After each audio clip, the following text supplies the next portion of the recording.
Bonjour à tous, c'est Florence, bienvenue dans cette vidéo. J'avais commencé à vous proposer une série de vidéos sur les interprétations du tarot Rider-Waite pour démarrer rapidement. Malheureusement, j'ai été contrainte d'effacer ma vidéo puisqu'on m'a reproché d'avoir copié un contenu. Alors certes, j'avais expliqué que je m'en étais inspirée et que je vous en traduisais une partie, mais j'avais aussi rajouté beaucoup de choses personnelles. Donc, histoire de ne pas avoir de problème, je recommence et cette fois-ci, je vais vous présenter l'intégralité des 78 cartes du tarot dans une seule vidéo. L'idée, c'est que vous puissiez démarrer très rapidement à utiliser votre tarot en ayant un mot-clé assez général ou un, deux, trois mots-clés, quelques mots-clés pour chaque carte et bien comprendre l'énergie de chaque carte. Ce que je vous invite à faire donc pour cette vidéo, déjà c'est de prendre un moment où vous aurez du temps parce que ça va durer assez longtemps et puis de prendre de quoi noter. Donc vous pouvez vous faire une sorte de petite fiche dépliante comme c'est parfois vendu dans les jeux où on va avoir des mots-clés pour chaque carte. Là par exemple ça vient du Lily White Tarot de Celia Melville. Donc il y a certains jeux des fois qui vous mettent aussi sur des cartes en recto verso la signification des cartes. Donc vous pouvez faire ça avec des petites fiches de Bristol. Vous pouvez aussi noter dans un carnet. Je vous recommande d'utiliser un carnet de tirage pour noter tout ce que vous allez apprendre sur le tarot. Donc par exemple ici, vous voyez, noter les tirages. Et puis, pourquoi pas aussi votre premier mot-clé pour une carte. Et puis ensuite, au fur et à mesure que vous allez travailler avec, et puis peut-être acquérir d'autres jeux, comparer ce qui se dit dans les différents livrets pour enrichir ce que vous savez sur ces cartes. Donc par exemple, ici, l'empereur, il y a l'idée d'autorité, d'ordre, de stabilité, de responsabilité, leadership, force, énergie masculine, loi, réussite, influence, bienveillant, ambition, volonté, contrôle, pragmatique, structure, logique, réglementation, résolution des problèmes, expérience, pouvoir, stratège. Donc ça, ce sont mes mots-clés. Ensuite, les messages en côté lumineux et en côté sombre. Donc personne sur qui on peut compter, mettre de l'ordre, respecter ses convictions, capacité à structurer sa vie, être ancré et solide, être visionnaire, ordre et tradition, faire face à ses responsabilités, avoir confiance en soi, être capable de prendre les bonnes décisions grâce à l'expérience, protecteur au service des autres, clarifier ses pensées pour agir et prendre des décisions, qualité de meneur, faire preuve de fermeté face à l'adversité, établir une stratégie. Côté sombre, manque de confiance en soi, autoritarisme, irresponsabilité, manque d'autorité, rigidité, égoïsme, démuni face au changement, peur de s'engager, peur des responsabilités, incompétence, peur de prendre des décisions, indécis, mauvaise gestion, pas assez structuré. Donc vous voyez, à partir de votre premier mot-clé, ensuite vous allez pouvoir étoffer vos significations petit à petit.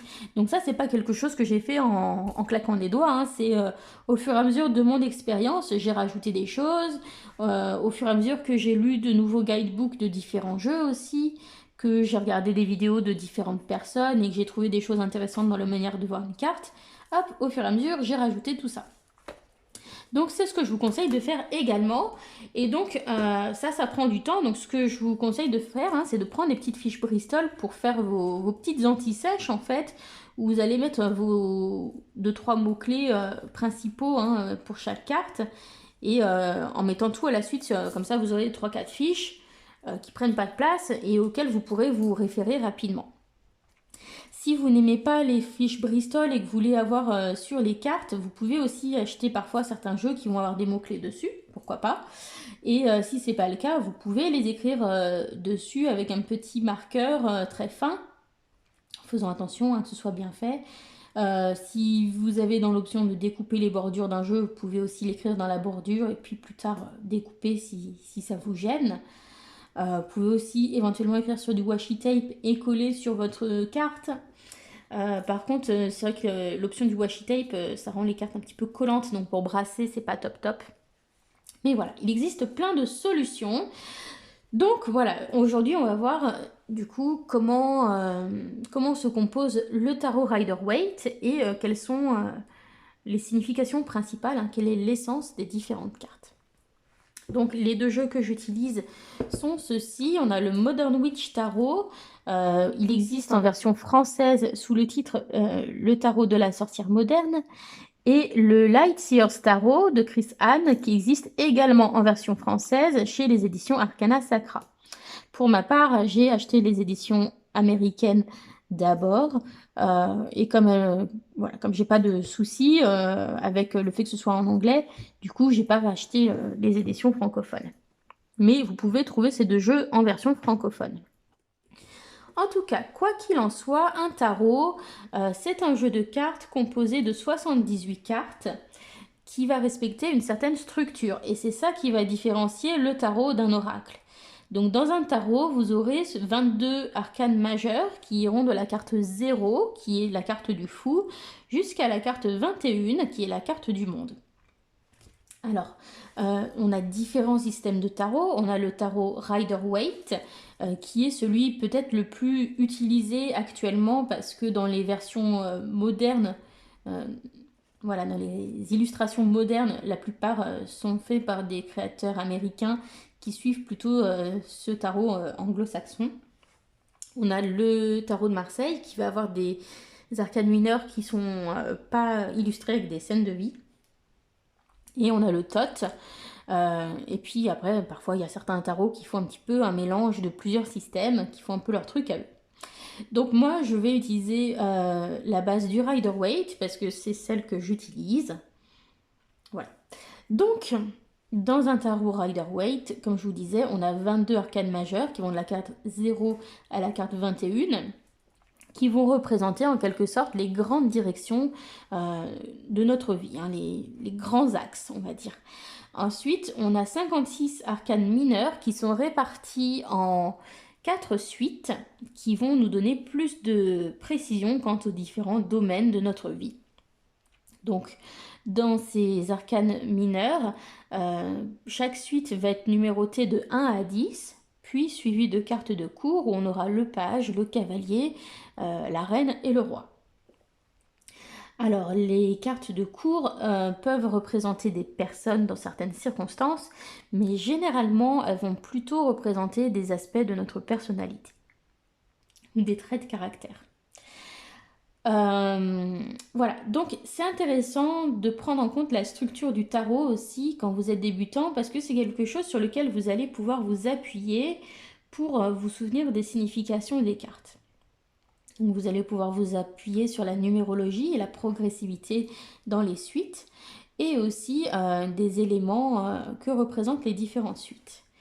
Donc au niveau des suites, on a la suite des bâtons qui va être liée à l'élément feu, qui va représenter nos énergies, notre créativité, nos projets et nos désirs.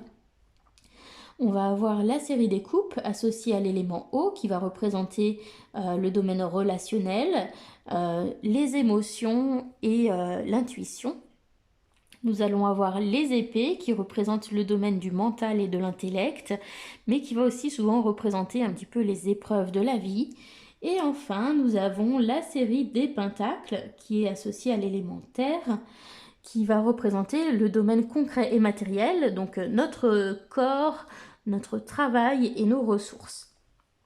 Donc je récapitule, feu pour les bâtons, eau pour les coupes, air pour les épées et terre pour les pentacles. Allez, donc c'est parti, on attaque tout de suite avec nos arcanes majeures. Donc on commence avec la carte du fou et on voit un jeune personnage avec un petit bagage, un petit baluchon souvent, qui s'approche dangereusement d'une falaise sans regarder où il va et qui s'apprête à tomber dans le vide. On peut avoir souvent un petit compagnon qui semble le prévenir. Et donc pour moi, l'idée de cette carte, c'est l'idée d'avancer et de faire le grand saut, de se lancer dans l'inconnu, donc finalement de prendre des risques. Alors, ces risques sont plus ou moins calculés, hein, on n'en sait rien puisque le cadrage fait qu'on ne sait pas si cette falaise est haute ou si au contraire elle fait qu'une quarantaine de centimètres, vous voyez. Ici, on sait qu'elle va se jeter dans l'eau en arrière, on ne sait pas s'il y a des rochers en dessous ou pas, ou si au contraire il y a la profondeur et qu'elle ne craint rien. Voilà. Mais en tout cas, cette carte nous parle de se lancer dans l'inconnu et voilà, de prendre le risque de démarrer quelque chose. Donc pour les mots-clés, vous pouvez avoir faire le grand saut, se lancer, prendre un risque, démarrer. Alors, ensuite, nous avons le magicien. Le magicien est souvent représenté avec les différents éléments des suites, donc pentacle, coupe, épée et bâton. Et sur celle-ci, c'est représenté avec les symboles élémentaux, donc l'eau, l'air, la terre et le feu. On retrouve généralement le symbole de l'infini, hein. Et puis, on le voit canaliser l'énergie avec une baguette ou ici avec ses mains, par exemple. Donc, ici, on voit un personnage qui canalise sa volonté et son énergie, qui utilise sa volonté pour rendre réel quelque chose. Donc, on a l'idée de manifestation, hein, de quelque chose, de rendre concret quelque chose grâce à sa volonté. D'accord? Donc, concrétisation, manifestation, volonté. Et c'est quelque chose qui est possible justement aussi parce qu'il a tous les outils à portée de main. Ensuite, l'arcane numéro 2, il s'agit de la grande prêtresse. Donc on a une femme qui est souvent entre deux piliers noirs et blancs, hein, noir et blanc ici, qui représente la sévérité et la compassion. Et donc, elle se trouve, la jeune femme se trouve entre les deux piliers. Elle est souvent associée à la lune. Elle se trouve devant une sorte de voile. Alors souvent, on a des grenades aussi qui représentent la déesse Perséphone.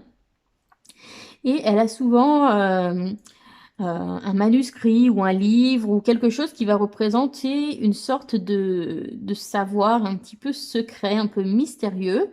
Et donc la grande prêtresse peut représenter le mystère, mais aussi le fait de devoir écouter son intuition. Donc du coup, voilà, c'est la carte que je relie à l'intuition. Ensuite, l'arcane numéro 3, c'est l'arcane de l'impératrice. Donc sur cette carte, on va retrouver une femme qui est souvent en pleine nature, entourée d'épis de blé qui vont représenter l'abondance et la fertilité. On a également de l'eau. On a souvent le symbole de Vénus sur un bouclier. Cette carte est aussi parfois représentée par une femme enceinte ou par une femme qu'on peut associer à la déesse Gaïa. Et donc, eh bien, on va l'associer à l'idée de fertilité. Alors, c'est la fertilité physique, ça peut être la fertilité des relations qu'on entretient, la fertilité de nos idées, la fertilité d'un projet. Et donc, on a l'idée de donner vie à nos projets, de prendre soin de nos projets, de prendre soin de son corps. Voilà, de nourrir ses projets, de nourrir son corps. Donc voilà, vous pouvez associer la carte de l'impératrice au verbe nourrir, au verbe créer, au nom gestation, hein, quelque chose qui est en gestation, que ce soit vraiment un bébé ou une idée, un projet, et puis au mot fertilité. Ensuite, bah, notre empereur, donc je vous en ai parlé déjà en lisant l'extrait de mon petit livre, de mon petit carnet de notes. Donc généralement, il est habillé en rouge, il est assis avec une jambe croisée comme ça qui lui donne une forme un petit peu carrée. Il est représenté avec la croix de Ankh et puis il y a des cornes de bélier sur cette carte. Alors traditionnellement, on a un homme plutôt mûr qui représente aussi l'expérience de la vie. Et donc l'empereur, déjà c'est une figure qui gouverne, qui va prendre des décisions, qui va faire appliquer le règlement, qui va imposer certaines choses, qui va prendre le contrôle, représenter une certaine forme d'assurance, d'autorité et de responsabilité. Donc pour moi, ça revient à utiliser le mot ordre, puisqu'il va donner des ordres, mais il va aussi mettre de l'ordre dans les choses, mettre de l'ordre dans sa vie, mettre structurer les choses. Donc voilà, je trouve que le mot ordre va bien avec l'empereur. Ensuite, nous avons la carte du hiérophante qui représente aussi une forme de hiérarchie, pardon, mais une hiérarchie peut-être plus par rapport aux idées, par rapport aux valeurs, par rapport à nos croyances et par rapport à nos traditions. Souvent, les hommes d'église sont garants des traditions. Et donc, ici, cette carte va nous faire questionner nos croyances et notre rapport aux traditions. Donc ça peut être la tradition par rapport à la famille, par rapport à nos croyances spirituelles, mais aussi par rapport à la manière de faire, comme on fait traditionnellement les choses, par exemple aux procédures qui sont mises en place, ce genre de choses. Donc ici, c'est le mot tradition. Ensuite, alors, nous avons les amoureux. Donc, on voit généralement un couple passionné qui choisit de se donner librement l'un à l'autre ou de s'unir l'un à l'autre. Cette union est parfois bénie, comme ici, par un être supérieur. Et donc, ils se sont choisis et engagés l'un envers l'autre en suivant leur cœur. Donc pour moi, on retrouve ici l'idée d'engagement, l'idée d'avoir fait un choix et d'avoir choisi de suivre son cœur. Pardon. Donc pour moi, c'est le choix du cœur. Le mot-clé, c'est choix du cœur. Ensuite, nous avons la carte du chariot où généralement on a une forme de char ou de véhicule avec un personnage qui doit prendre les rênes fermement pour permettre de concilier des montures qui vont dans des directions opposées. D'ailleurs, cette opposition, elle est souvent matérialisée par leur couleur noire et blanche. Donc, normalement, on a des sphinx, mais parfois on a des chevaux ou d'autres choses. Et l'idée, c'est que le personnage va devoir rester concentré pour faire avancer les choses. Donc, en maintenant son attention bien dirigée sur le but qu'il souhaite atteindre, eh bien, il va pouvoir avancer. Donc, on a l'idée de prendre les rênes de quelque chose pour avancer. D'accord ? Ça nous parle aussi parfois de voyage physique comme de voyage intérieur. Et la carte, ici, on a l'idée de conduire quelque chose, d'avancer, mais aussi de ce qui nous motive à avancer. D'accord ? Donc c'est pour ça que je choisis le verbe avancer pour cette carte. Ensuite, alors, nous avons la carte numéro 8, quand on suit l'ordre du Rider-Waite. Et donc, sur la carte de la force, nous avons une jeune femme vêtue de blanc qui va représenter sa douceur, sa pureté et son innocence. Qui va apprivoiser un lion qui représente la force brute. Parfois, ça peut même être un personnage un peu métamorphe ici qui va représenter les deux aspects. Et donc, on a l'idée ici que sa force d'âme, sa force de caractère a réussi à dominer la force brute. Et elle y parvient notamment par sa douceur. Donc c'est intéressant. Et donc cette carte, généralement, elle ressort dans des périodes où on va nous demander d'être courageux, d'être endurant, de faire preuve de volonté. Voilà, où il va nous falloir un certain courage, une certaine force d'âme. Et donc, voilà, vous pouvez associer le mot courage ou force d'âme avec cette carte. Ensuite, nous arrivons à la carte numéro 9, qui est la carte de l'ermite, où on a souvent un personnage qui est en haut d'une montagne, qui est isolé de toute autre présence. Donc c'est pour ça qu'on voit ici le personnage qui ferme son ordinateur pour se déconnecter du monde extérieur. Et on le voit en haut d'une montagne avec sa petite lanterne. Donc on a l'idée de prendre du recul par rapport aux autres, de s'isoler. Mais c'est une solitude que l'on va rechercher, d'accord ? Donc, vous pouvez choisir le mot solitude, mais en la connotant de manière positive, c'est quelque chose que l'on recherche. Et on va la rechercher pour se retrouver soi, pour être à l'écoute de soi-même, donc finalement faire une phase d'introspection pour trouver sa lumière intérieure et pouvoir ensuite s'en servir pour éclairer le monde. D'accord? Pour trouver sa sagesse. Donc vous pouvez associer les mots sagesse, solitude et introspection. Ensuite, la carte numéro 10, c'est la carte de la roue de fortune. Donc pour moi, vraiment, l'idée de cette carte, c'est la roue tourne. Vous voyez, le personnage ici, il était en haut et hop, il passe en bas. Celui-ci qui était en bas remonte. Donc ça nous parle de changement, hein, des hauts et des bas de la vie, des cycles aussi, des différents cycles. Ici, vous voyez, le côté malchance est représenté en bas par ces nuages noirs. Et là, bon, bah, elle finit par s'élever au fur et à mesure que la roue tourne au-dessus des nuages et entrer dans un nouveau cycle. Donc, cette carte parle du fait de devoir accepter les changements et de s'adapter aux changements pour pouvoir sortir des cycles dans lesquels on était enfermé et de pouvoir avancer. D'accord? Donc, vous pouvez noter les mots-clés karma, cycle, changement, ou bien la phrase « la roue tourne ». Je pense qui explique assez bien cette idée. Ensuite, pour l'arcane numéro 11, nous avons la justice.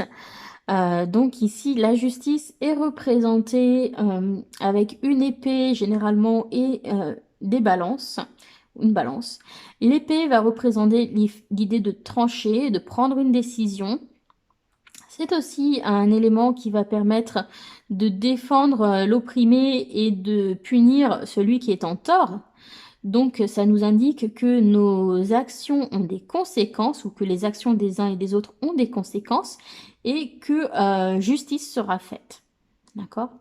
Les balances, elles, vont représenter le fait de trouver un juste équilibre et de peser le pour et le contre. Donc cette carte vous invite à peser le pour et le contre avant de prendre une décision. Elle vous invite aussi à agir de manière juste et d'avoir une attitude droite, hein, d'être droit dans votre vie pour ne pas subir les conséquences de mauvais comportements. Donc vous pouvez choisir les mots droiture, prise tranchée, hein, peser le pour et le contre. Ensuite, ou conséquences aussi. Le pendu. Donc le pendu, on a un personnage qui est généralement pendu tête en bas avec un halo autour de la tête. Ce halo va représenter la compréhension et donc le fait de changer de perspective, hein, puisqu'on va tête en bas, va permettre de gagner la compréhension sur une situation. Donc vous pouvez noter les mots-clés changement de perspective, lâcher prise, puisque généralement il va falloir attendre un petit peu, et puis sacrifice aussi, puisqu'ici ça peut nous rappeler par exemple le mythe de Odin qui s'est suspendu tête en bas 9 jours à l'arbre du monde pour pouvoir gagner la compréhension des runes et la transmettre aux hommes. Et puis il a dû sacrifier son œil, etc. Je ne vais pas vous faire toute l'histoire de Odin, mais on a aussi cette idée de, voilà, de devoir se mettre dans une position peut-être inconfortable et de mettre les choses en suspens un certain temps pour pouvoir changer de perspective et gagner une nouvelle compréhension des choses. Donc voilà, je vous laisse choisir ce qui vous parle là-dedans, peut-être mettre en suspens, nouvelle perspective, sacrifice. Voilà. On passe ensuite à la carte de la mort. Donc sur cette carte de la mort, eh bien, la mort évidemment indique la fin de quelque chose. C'est rarement la mort d'une personne, hein, sinon personne ne tirerait les cartes. Ce serait trop effrayant. Mais vous voyez, même dans la carte de la mort, on a généralement ces deux tours au loin avec le soleil qui se lève, qui indique que effectivement, on vit quelque chose qui est peut-être difficile, quelque chose se termine, mais un nouveau jour va renaître. Et donc on a souvent cette idée de mort et renaissance dans la carte de la mort. Et donc, elle indique que quelque chose prend fin. Donc, ça peut être difficile, mais ça peut être aussi bénéfique, hein. Ça peut être la fin d'une relation. Peut-être que c'était une relation qui ne nous convient pas, ou la fin d'un travail, ou la fin d'un projet, la fin d'une dispute. Enfin, voilà. Et cette fin qui survient va demander derrière une transformation nécessaire, hein. Donc, voilà. Moi, le mot-clé que j'associe, c'est le mot fin. Mais évidemment, c'est une fin qui va demander des adaptations derrière.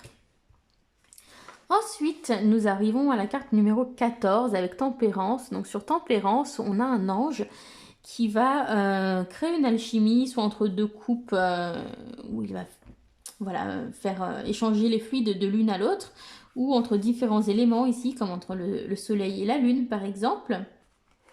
On retrouve souvent cette idée, hein. Et puis, il a souvent un pied dans l'eau, un pied sur terre.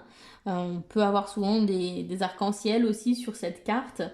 Voilà, donc on a l'idée de trouver la bonne alchimie entre quelque chose, de trouver le juste milieu, le bon équilibre. Donc c'est vraiment une carte qui va nous parler d'équilibre. Et puis la tempérance, c'est le fait d'être dans la modération, d'être calme, d'être ni trop dans un excès, ni trop dans l'autre. Donc voilà, vous pouvez choisir ces mots-clés, alchimie, modération ou équilibre. Nous passons de l'ange au diable. Et donc, le diable va nous parler de nos comportements excessifs et, d'attachement. Vous voyez, souvent, ici on retrouve les amoureux qui sont attachés face au diable. Ici, on a ce personnage qui est attaché comme une marionnette. Mais il y a ce côté séducteur du diable, hein, puisque traditionnellement dans la Bible, le diable vient séduire Ève, par exemple, où ici on a ce personnage assez séducteur. Donc finalement, on s'attache soi-même à quelque chose que l'on sait toxique pour nous, mais dans lequel on a bien voulu se laisser embarquer. Vous voyez ? Donc, ça va nous parler d'attachement toxique à une personne, à une situation, dans une situation de couple, une relation toxique, une dépendance, une addiction, etc. Donc, on a cette idée de tentation, on a cette idée d'attachement néfaste, mais on a l'idée aussi, généralement, que c'est quelque chose sur lequel on peut décider de reprendre le contrôle. Puisqu'ici, hein, ils pourraient très bien soulever leur collier et se libérer, ou ici, on voit bien que les chaînes sont de simples petits fils très très fins, donc si on décidait de partir et de se détacher de ce comportement, on le pourrait. Donc c'est vraiment souvent une carte de mise en garde par rapport à une situation où on est dans quelque chose qui est mauvais pour nous et on nous dit, c'est à nous de choisir, de quitter cette chose qui est mauvaise pour nous. Donc, on peut choisir les mots-clés attachement toxique ou dépendance. Tentation aussi, pourquoi pas.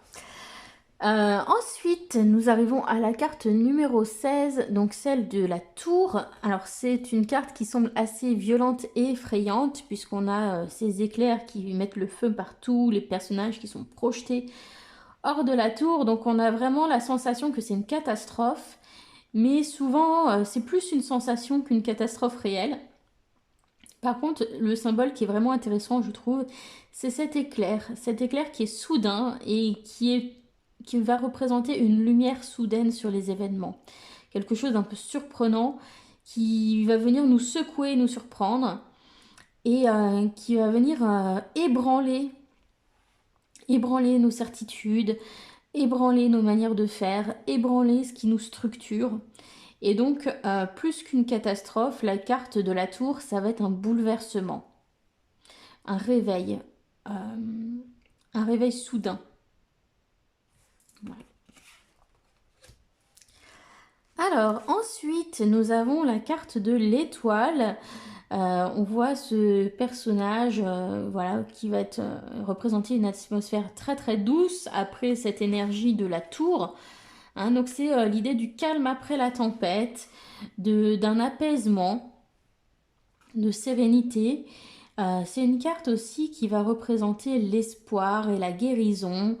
Euh, donc très souvent, hein, voilà, moi je vais plutôt lier ça à l'espoir, puisqu'on a l'idée peut-être de chercher la guidance auprès de nos guides, donc dans l'espoir de, voilà, de trouver quelque chose de meilleur, la guérison dans l'espoir d'aller mieux, enfin voilà. Donc c'est une carte positive, hein, qui va représenter nos espoirs, un apaisement.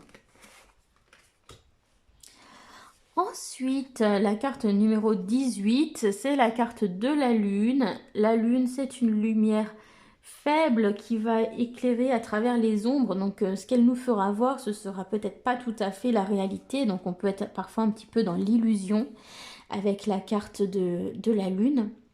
On a aussi une forte présence de l'eau, hein, dans cette carte qui va nous parler aussi des émotions qui vont travailler. Parce que sous cette lumière un peu sombre, eh bien peut-être que ça va faire remonter des choses à la surface, des peurs, des émotions qui vont nous submerger.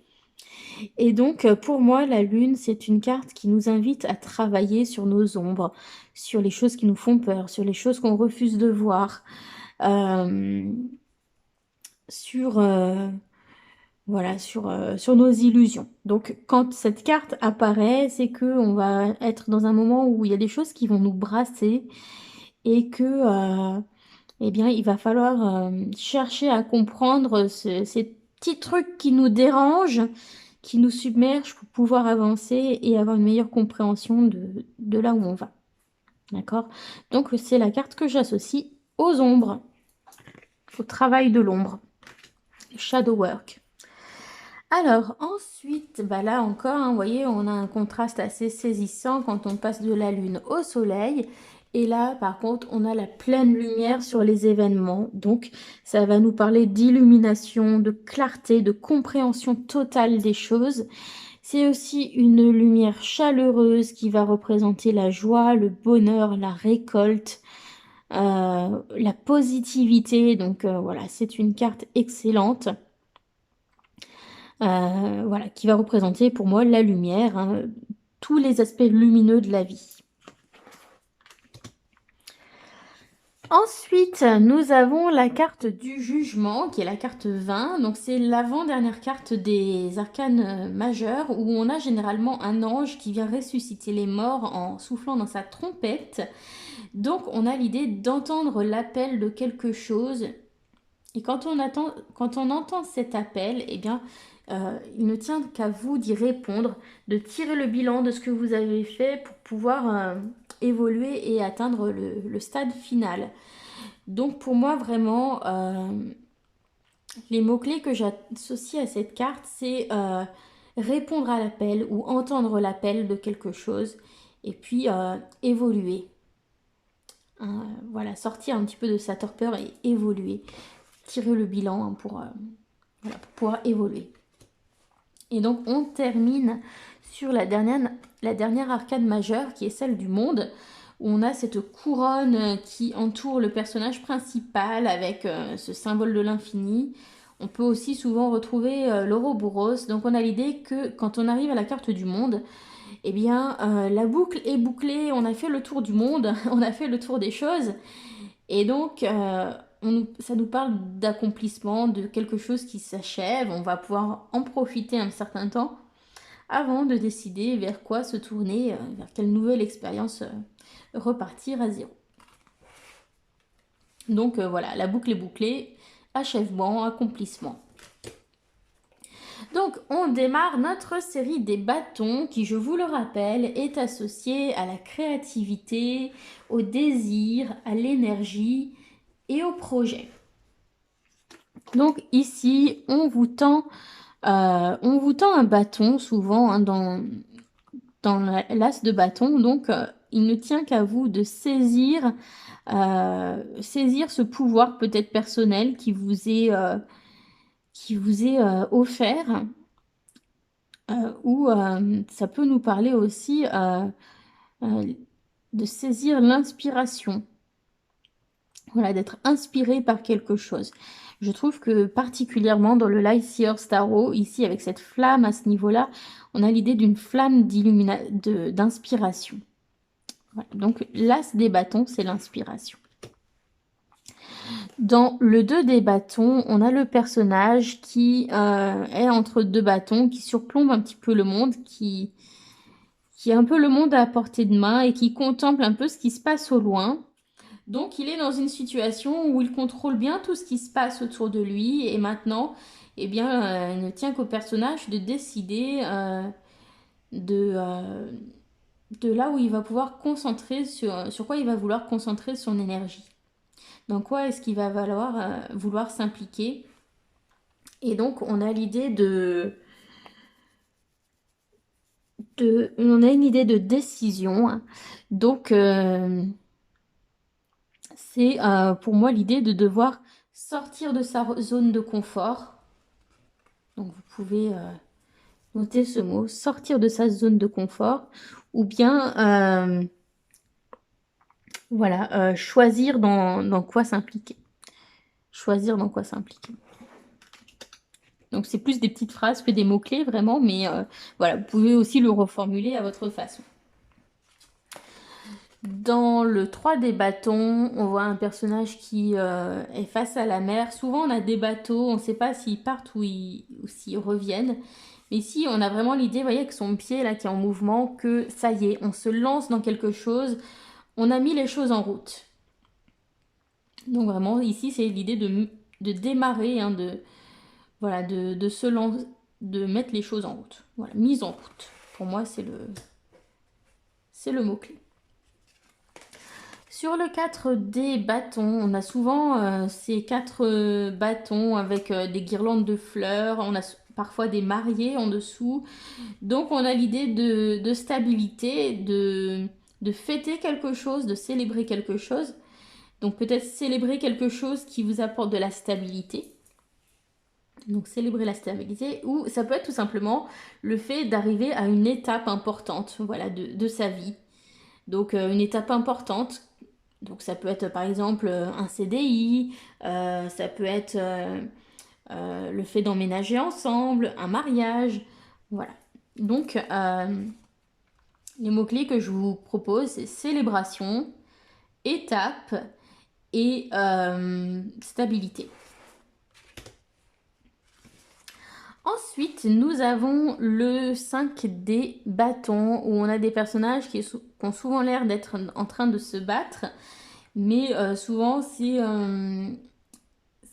ils se battent pas pour se blesser les uns les autres, hein, c'est plus dans un esprit de compétition, de dépassement de soi-même. Donc voilà, c'est l'idée que je vous demande de retenir, compétition, dépassement de soi, donner le meilleur de soi, faire ses preuves. Ensuite, nous avons le 6 des bâtons avec la couronne de laurier ici et ce personnage qui est acclamé. Donc c'est une carte qui va nous parler de succès et de réussite et aussi de reconnaissance, hein, puisqu'ici on a ces idées d'applaudissements, d'être sous les projecteurs. Donc vos mérites sont reconnus. D'accord? Donc victoire et mérite reconnu. Ou succès et mérite reconnu, reconnaissance. Ici, et bien maintenant que vous êtes un petit peu au top du top, que tout le monde reconnaît votre valeur, et bien vous êtes un petit peu sur une sorte de piédestal et il va falloir défendre votre position. On a un personnage qui semble assailli par les autres bâtons. Et donc, on le voit qui se protège et qui se défend. Donc ici, voilà, il va falloir se défendre. C'est le mot-clé. Donc ici, par exemple, se défendre, hein, en posant des limites avec les autres ou en se créant une bulle de protection, etc. Voilà, se défendre. Alors, dans cette carte du 8 de bâton, ça nous parle de beaucoup d'énergie, de rapidité. Et puis aussi, bah, on voit ces bâtons qui traversent le ciel, qui vont bientôt atterrir. Donc c'est l'idée que les choses ont été mises en route et que bientôt vous allez en connaître l'issue. D'accord? Donc résultat proche, vitesse, énergie. Alors, sur ce 9 de bâton, on voit souvent un personnage qui a l'air de garder quelque chose. Parfois, on a un personnage qui est blessé avec un bandage, hein. Donc, on a l'idée de protection, protéger, et puis de tenir bon. C'est un peu le dernier effort, j'ai envie de dire. Protection, dernier effort, tenir bon. Ensuite, nous avons le 10 de bâton avec un personnage qui porte un lourd fardeau ou des responsabilités. Donc, j'aime bien le mot responsabilité sur cette carte parce que c'est à vous aussi de savoir quels sont les fardeaux qui sont les vôtres et quelles sont les choses qui ne sont pas de vos responsabilités. Voilà, donc j'aime bien ce mot-là, responsabilité. Parfois, on a aussi l'idée d'écrasement, d'oppression. Ça dépend des cartes. Ensuite, nous attaquons les figures de cour. Nous avons donc le page. Alors, le page, c'est généralement une énergie de découverte de quelque chose. Donc, découverte d'une passion, découverte, enthousiasme sur quelque chose. Voilà. Enthousiasme, découverte d'une passion. Ensuite, le cavalier des bâtons, c'est quelqu'un généralement qui va être très communicatif, très expressif, quelqu'un qui va se montrer très passionné. Donc, vous pouvez mettre passionné, communicatif. Et avec son cheval, hein, on a l'idée de quelqu'un qui est très fonceur. Donc voilà, quelqu'un qui peut être un petit peu tout feu, tout flamme. Donc j'aime bien cette idée de tout feu, tout flamme. Ensuite, nous avons la reine des bâtons qui va être l'incarnation, hein, puisque les reines incarnent une série. Donc l'incarnation du désir, l'incarnation de la passion, l'incarnation du charme. Et puis l'incarnation aussi de l'originalité. Ici, je trouve que c'est très bien transcrit dans cette carte avec ce personnage qui a du vitiligo et qui fait de cette originalité sa force. Donc, incarner l'originalité, incarner la passion, la détermination, le charme. Voilà. Et enfin, nous avons le roi de bâton qui représente un tempérament fort, un tempérament de feu, quelqu'un de confiant, de conquérant. Voilà, c'est ce que j'associe au roi des bâtons. Ensuite, nous continuons avec la série des coupes, donc qui représente nos émotions, nos relations, notre intuition. Et donc ici, eh bien, cet as de coupe va représenter une intuition ou une nouvelle émotion, la naissance de quelque chose, la naissance d'une émotion, d'une relation, d'un sentiment. Voilà. Sur le 2 de coupe, nous avons donc deux personnages qui décident de s'unir d'une certaine manière. On a cette alchimie qui se crée entre eux. Donc ça peut être une rencontre amoureuse, amicale ou professionnelle. Mais en tout cas, voilà, il y a une certaine alchimie qui se forme. Donc voilà, un partenariat. Rencontre, partenariat, alchimie. Pour les trois mots de cette carte. Ensuite, pour le 3 de coupe, on a généralement trois jeunes femmes qui peuvent représenter des âges différents parfois. Donc on peut avoir la jeune fille, la mère et la vieille femme. Euh, Elles lèvent leur coupe ensemble et semblent profiter et s'amuser. Donc c'est une carte qui va souvent être synonyme de joie, de sociabilité, de moments convivial. Voilà, donc je vous propose les mots communauté, joie, célébration. Ensuite, sur le 4 de coupe, voilà, on a un personnage qui a déjà 3 coupes et qui fait pas très attention à ce qui lui est proposé. Donc, on peut avoir l'idée d'être peut-être dans l'ennui dans certaines cartes. Donc, on peut avoir l'ennui, mais l'ennui vient aussi du fait que on est déjà contenté. Donc, le contentement aussi, ça peut être bien. Vous voyez, quand on a tout ce qu'il nous faut, que tous nos besoins émotionnels sont contentés, bah, des fois, on s'ennuie un peu, vous voyez. Donc, ennui et contentement, les deux vont ensemble, je trouve. Ensuite, alors, carte difficile, le 5 des coupes. D'ailleurs, les 5 sont une énergie assez difficile dans la plupart du temps dans le tarot. On a vraiment une énergie qui vient briser un petit peu notre stabilité, vous voyez. Et donc là, c'est l'idée d'être dans la peine, de voir que le mauvais côté des choses, de voir le verre à moitié vide. Vous voyez, pourtant il y a des coupes qui sont encore droites, mais on voit que ce qu'on a perdu et on est concentré sur nos regrets, sur notre déception, sur notre peine.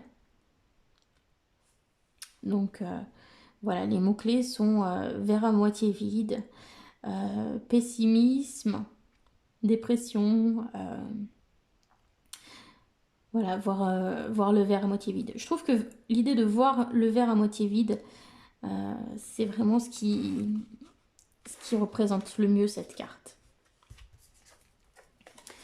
Ensuite, sur le 6 de coupe, alors on peut avoir l'idée de souvenir.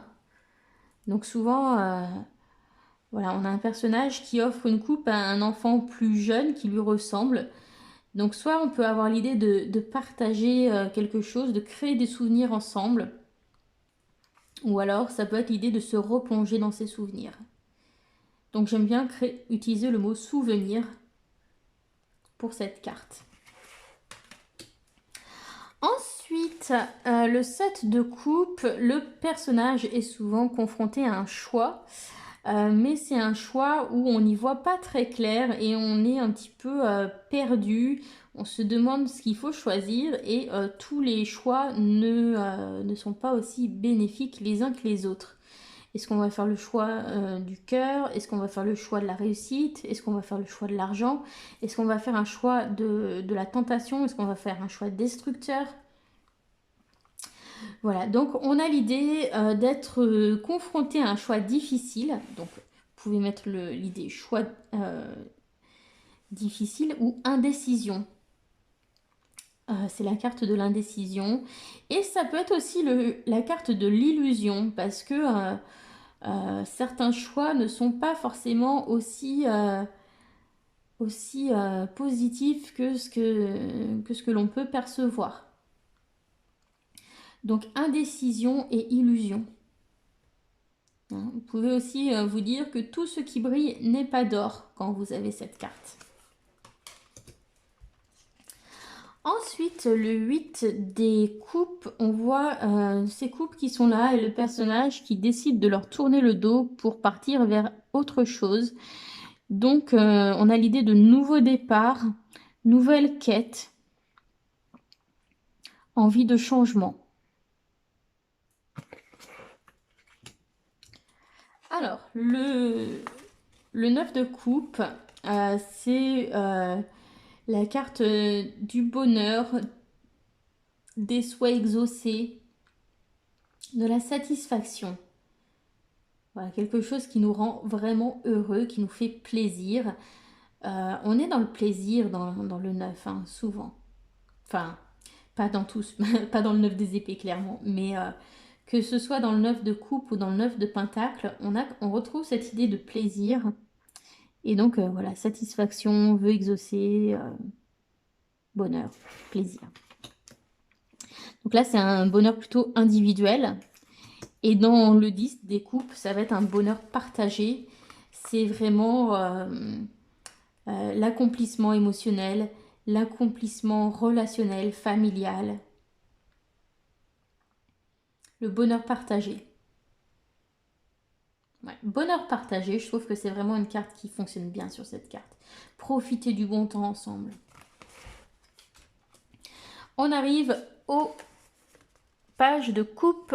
Donc les pages sont représentées comme étant jeunes pour représenter leur manque d'expérience et d'immaturité. Enfin, leur manque de maturité. Hein. Voilà, donc c'est quelqu'un qui va découvrir ses émotions, qui va découvrir peut-être sa créativité, son imagination. Donc c'est quelqu'un qui va être un peu naïf et un peu rêveur, le page des coupes. Vous voyez, le cœur d'artichaut aussi. Ensuite, pour le cavalier de coupe, j'aime bien y voir le chevalier servant ou quelqu'un qui va avoir, qui va suivre son cœur pour guider ses actions, qui va se laisser porter par ses sentiments, qui va défendre ses sentiments.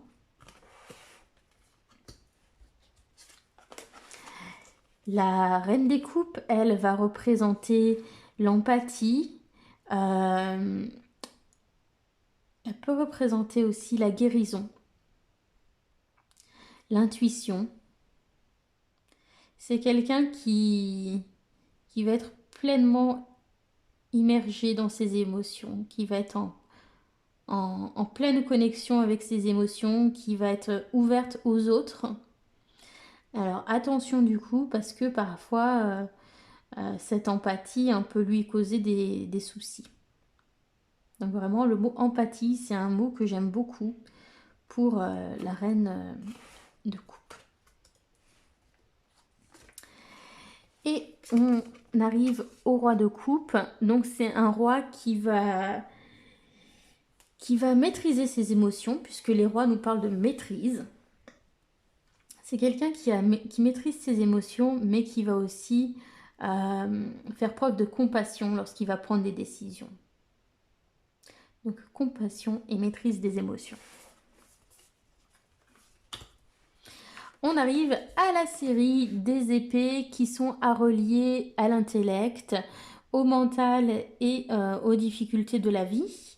Donc je pense que là, surtout celle-ci vous aide à comprendre la signification de l'as des épées. Quand l'as des épées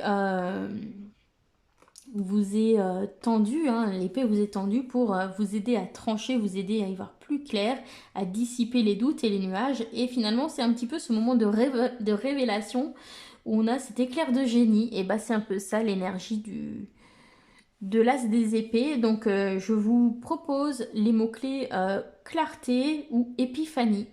Voilà, c'est ce moment de compréhension. On est ah, mais c'est ça. Voilà. Ensuite, sur le 2 des épées, il est évident que le personnage a un choix à faire. Mais, vous voyez, ici, il se bande les yeux. Ici aussi, on a ces voix un petit peu discordantes de part et d'autre. Et on a l'idée qu'il va falloir faire taire le tumulte extérieur pour pouvoir prendre une décision. Donc, on a l'idée de prendre une décision. Ça peut être parfois l'idée de faire des compromis pour avancer aussi. Donc décision, compromis et voie intérieure.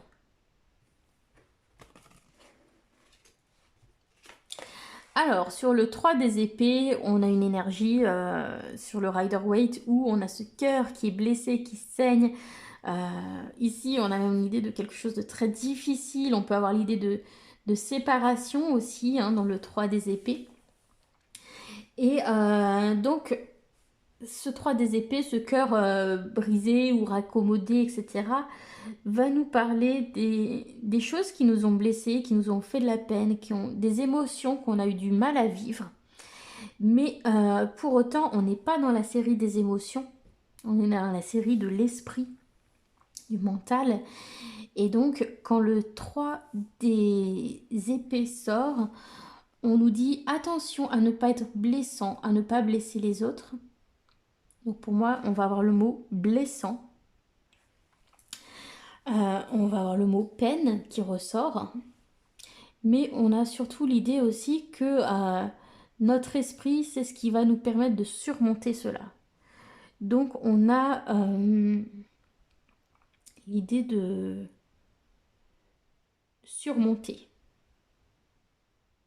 Surmonter sa peine, surmonter les déceptions, surmonter une séparation grâce à l'esprit. D'accord.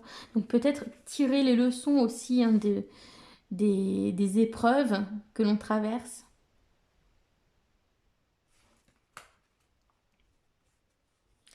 Alors, dans le 4 des épées, alors j'aime pas trop les représentations trop traditionnelles parce que ça ressemble trop à des gisants qu'on a sur les tombes des morts. Mais en fait, ça nous parle plutôt d'être au repos, de se reposer, de se ressourcer. Et donc voilà, d'un instant de répit. Donc voilà, où vous allez pouvoir vous régénérer.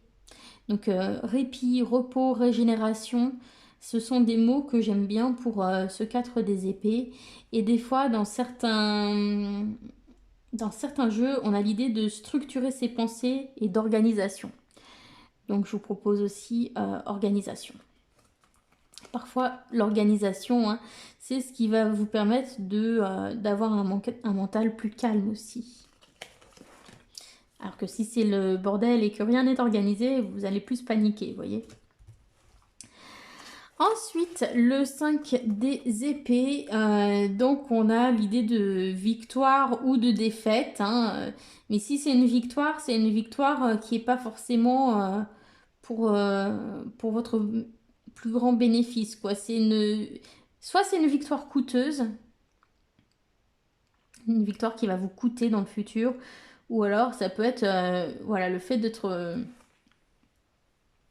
d'avoir été défait de manière injuste. Donc on a quand même une idée d'injustice dans cette carte. Injustice, voilà, défaite, victoire. Alors, la carte suivante. C'est pas ce jeu-là, c'est un jeu qui est inspiré du système TOT, qui m'a aidé vraiment à la comprendre. On a le personnage qui quitte ce champ de bataille, hein, finalement, et qui va vers un rivage plus clair, plus apaisé. Et donc, puisqu'on est dans le domaine de l'esprit, hein, on a l'idée de s'éloigner, de prendre du recul. Prendre du recul, prendre de la distance par rapport au conflit et changer d'état d'esprit, retourner vers un état d'esprit plus positif. Donc les mots-clés que je vous propose, hein, c'est prise de distance et changement d'état d'esprit. Nous arrivons au 7 des épées. Donc ici, on voit un personnage qui a récupéré des épées et qui semble s'en aller discrètement. Ou ici, il a pris des plumes hein, qui représentent l'élément R et qui essaye de s'en aller en douce. Donc généralement, c'est que il faut faire attention parce qu'il y a des choses dont vous n'avez pas conscience. Donc cette carte, elle vous demande de faire attention à prendre conscience des choses qu'on essaie de vous cacher. Donc voilà, généralement c'est qu'il y a anguille sous roche. Donc je vous propose de noter l'expression anguille sous roche. Ça peut être aussi parfois l'idée de devoir rassembler ses idées. Rassembler des preuves.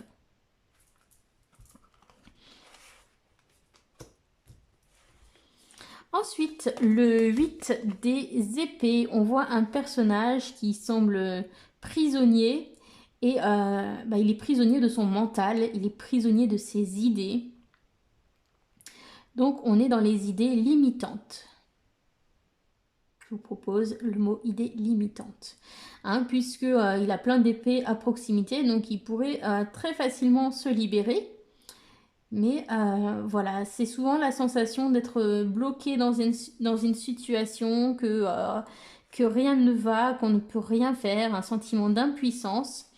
Mais c'est souvent qu'une impression, justement. Donc c'est pour ça que je vous propose les mots sentiment d'impuissance et idée limitante.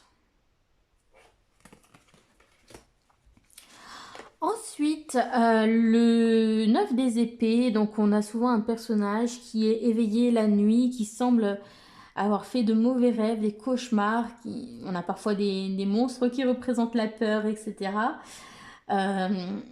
Et donc, c'est le sentiment du mental qui travaille trop. Donc, ça peut nous parler de rumination mentale ou d'anxiété. D'accord? Donc, je vous propose les mots rumination et anxiété. Généralement, c'est que, voilà, vous avez beaucoup trop de choses qui vous passent par la tête et c'est compliqué d'y voir clair. Voilà, et c'est souvent du coup quelque chose où on va être dans l'anticipation de ce qui pourrait se passer de pire. Et quand on est dans l'anticipation du négatif, on est dans l'angoisse, dans l'anxiété. Voilà. Donc on vous demande de reprendre le contrôle sur vos pensées. Le 10 des épées, ça marque une fin douloureuse, quelque chose que l'on doit admettre souvent. Voilà, et puis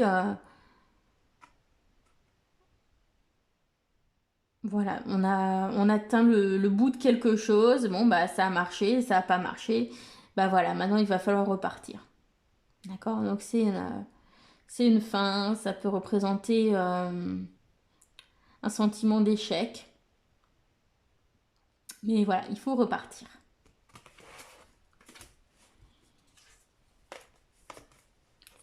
Une fin difficile. Voilà. C'est assez proche de l'énergie de la carte de la mort.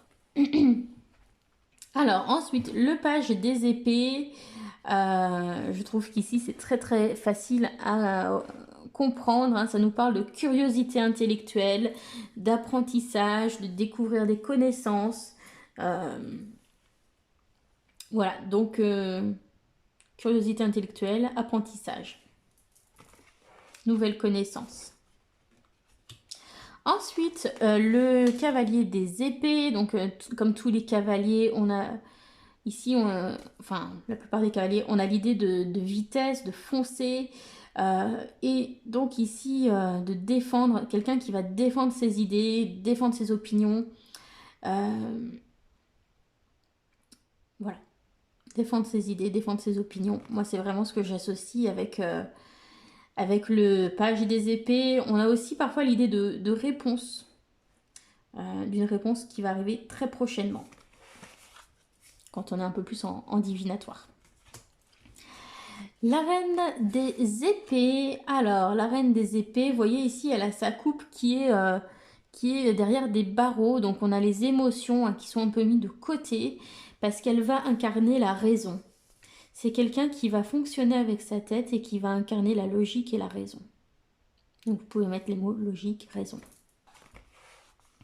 Du coup, ça peut être quelqu'un qui est un peu froid parce que il va pas forcément, c'est pas quelqu'un qui va forcément prendre en compte les émotions des autres. Donc c'est quelqu'un qui peut se montrer assez acerbe dans ses propos, un peu piquant, un peu tranchant. Le roi des épées. Alors, le roi des épées représente la connaissance. Donc c'est quelqu'un qui va trancher en connaissance de cause. Quelqu'un qui peut vous apporter une expertise. Voilà, donc trancher, expertise. Ensuite, on continue avec la série des pentacles. Donc ici, on vous tend une graine ou une pièce, peut-être le début de la fortune ou de la réussite. À vous d'en faire quelque chose et de faire fructifier cela. Donc je pense ici au mot potentiel, opportunité. Voilà, saisir une opportunité ou potentiel. Ce sont les mots-clés que je vous propose pour l'As des Pentacles. Sur le 2 de Pentacle, on a souvent l'idée de jongler entre différentes choses. On a parfois un équilibre qui est difficile, qui peut être représenté par le personnage lui-même, ou parfois on a un fond avec des bateaux qui sont sur des vagues et qui ont du mal à tenir le cap. Donc on a l'idée de devoir gérer plusieurs choses en même temps. Donc on a l'idée de jongler, hein. Jongler entre vie professionnelle et vie privée par exemple, ou jongler entre des projets. Donc vous pouvez utiliser le mot jongler qui est très pratique pour cette carte. Mais du coup, généralement, ça vous invite à définir vos priorités. Donc définir ses priorités. Hein, on a souvent une idée de choix hein, derrière ces cartes de 2, hein, vous l'avez vu. Choisir un partenaire, choisir une décision en écoutant sa voix intérieure, choisir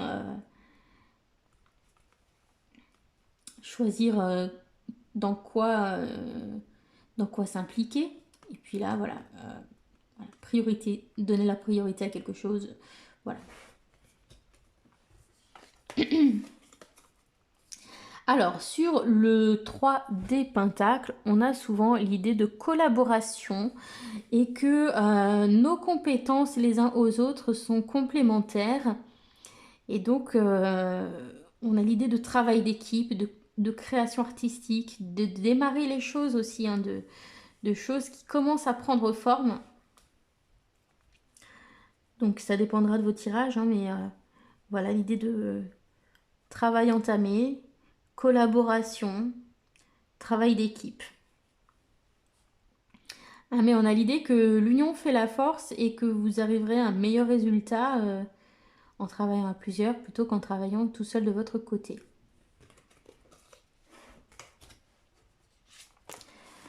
Ensuite, nous avons le 4 des Pentacles avec un personnage qui s'accroche à ses ressources.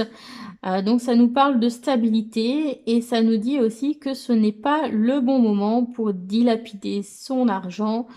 Donc ça nous parle voilà, de sécurité matérielle.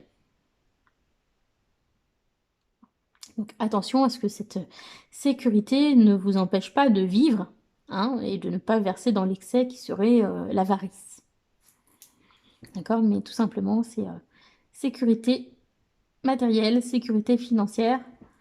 Voilà, pas le bon moment pour dépenser ou pour investir. Alors, quand on arrive au 5, visiblement, c'est que... eh bien, on a fait la fourmi tout l'été, par exemple, et on n'a plus rien, ou alors on a perdu son travail. On est dans une situation difficile qui semble un peu désespérée sur le plan matériel, financier. Ça peut être par rapport à la santé aussi, parce qu'on est dans une maladie. Et donc, généralement, on a souvent un vitrail qui est représenté, qui peut représenter l'idée de devoir demander de l'aide. Donc, on vous dit avec cette carte que vous devez vous adapter à ce coup du sort et que voilà, vous pourrez trouver des solutions, vous pourrez trouver de l'aide. Mais voilà, c'est une carte où j'aime bien voir le mot-clé adaptation. C'est une carte qui parle de réussir à s'adapter aux conditions difficiles. Ensuite, dans le 6 des Pentacles, on a souvent l'idée de générosité. Voilà, l'idée de partager. Et on a ici quelque chose qui est très bien matérialisé avec ce flux d'énergie. On a l'idée que c'est une générosité qui doit aller dans les deux sens. Donc, offrir et recevoir. Voilà, moi j'aime bien avoir offrir et recevoir. Ou aussi l'idée de réciprocité.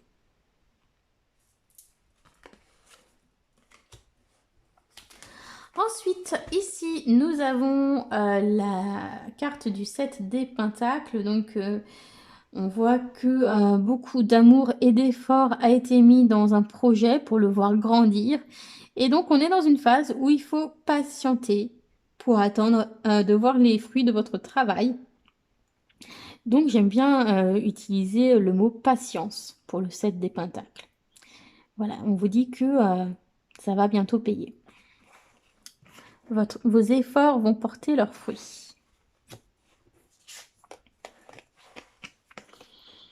Ensuite, le 8 des pentacles est une carte qui représente le travail et la maîtrise par la répétition du travail. Donc voilà, soit ça peut représenter une période intense de travail, soit ça peut représenter la maîtrise d'une tâche, la maîtrise de quelque chose. Donc maîtrise ou travail. Ensuite, eh bien ici, on voit notre personnage qui a commencé à récolter, son jardin a porté ses fruits. Voilà, donc ici, on a l'idée de récompense, d'abondance. Récompense, abondance. Voilà, donc on peut profiter de ses biens, de ses ressources. Donc, profiter, abondance, récompense. Ensuite, nous avons le 10 des pentacles qui nous parle souvent du lien qu'on a entre le matériel et la famille. Donc ça peut nous parler des acquisitions immobilières, des ventes immobilières, mais aussi voilà, de ce que l'on construit pour plus tard. Donc voilà, notre héritage aussi.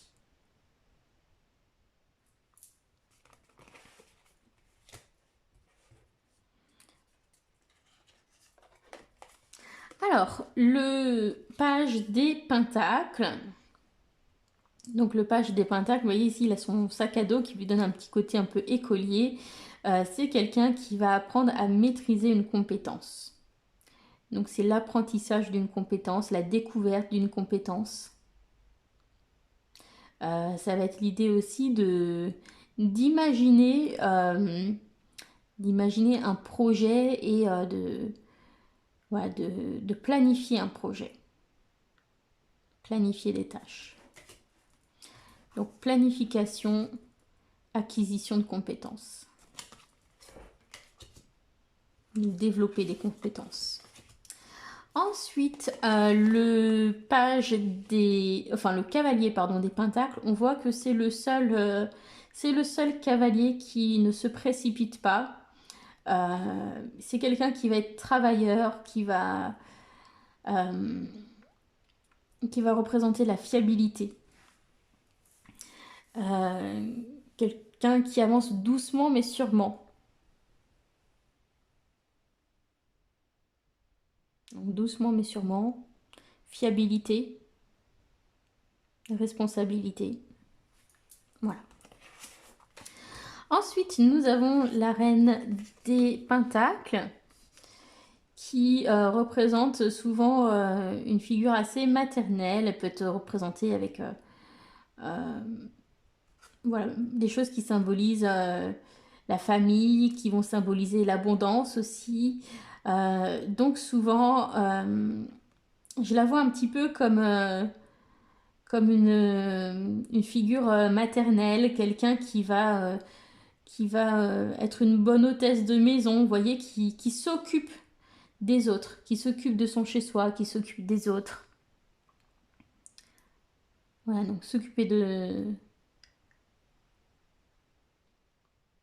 Voilà, s'occuper de soi, s'occuper des autres.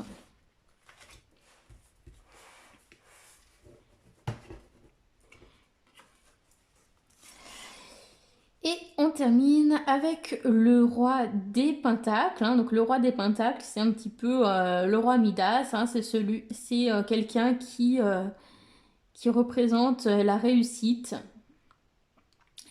matérielle, quelqu'un qui représente la sécurité financière, quelqu'un qui a la maîtrise de ses ressources, qui a aussi une bonne maîtrise de ses compétences. Donc voilà, réussite professionnelle, réussite matérielle. Voilà, voilà. Et donc, c'est aussi quelqu'un qui va représenter la générosité, hein. Il va être généreux, le roi des pentacles.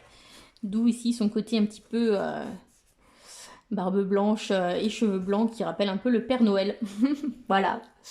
Donc, j'espère que ceci vous aura aidé, hein. La vidéo est très longue. Mais voilà, ça me semblait utile de devoir refaire mon truc à moi pour qu'on ne puisse pas me contester ma vidéo encore une fois parce que à chaque fois c'est beaucoup de travail et ça fait un peu chier quand de manière un peu aléatoire, des fois YouTube vous supprime des trucs ou vous retire vos droits sur vos vidéos. Donc voilà, j'espère que ça vous a plu, n'hésitez pas à me le dire en commentaire. Bisous à tous, bye!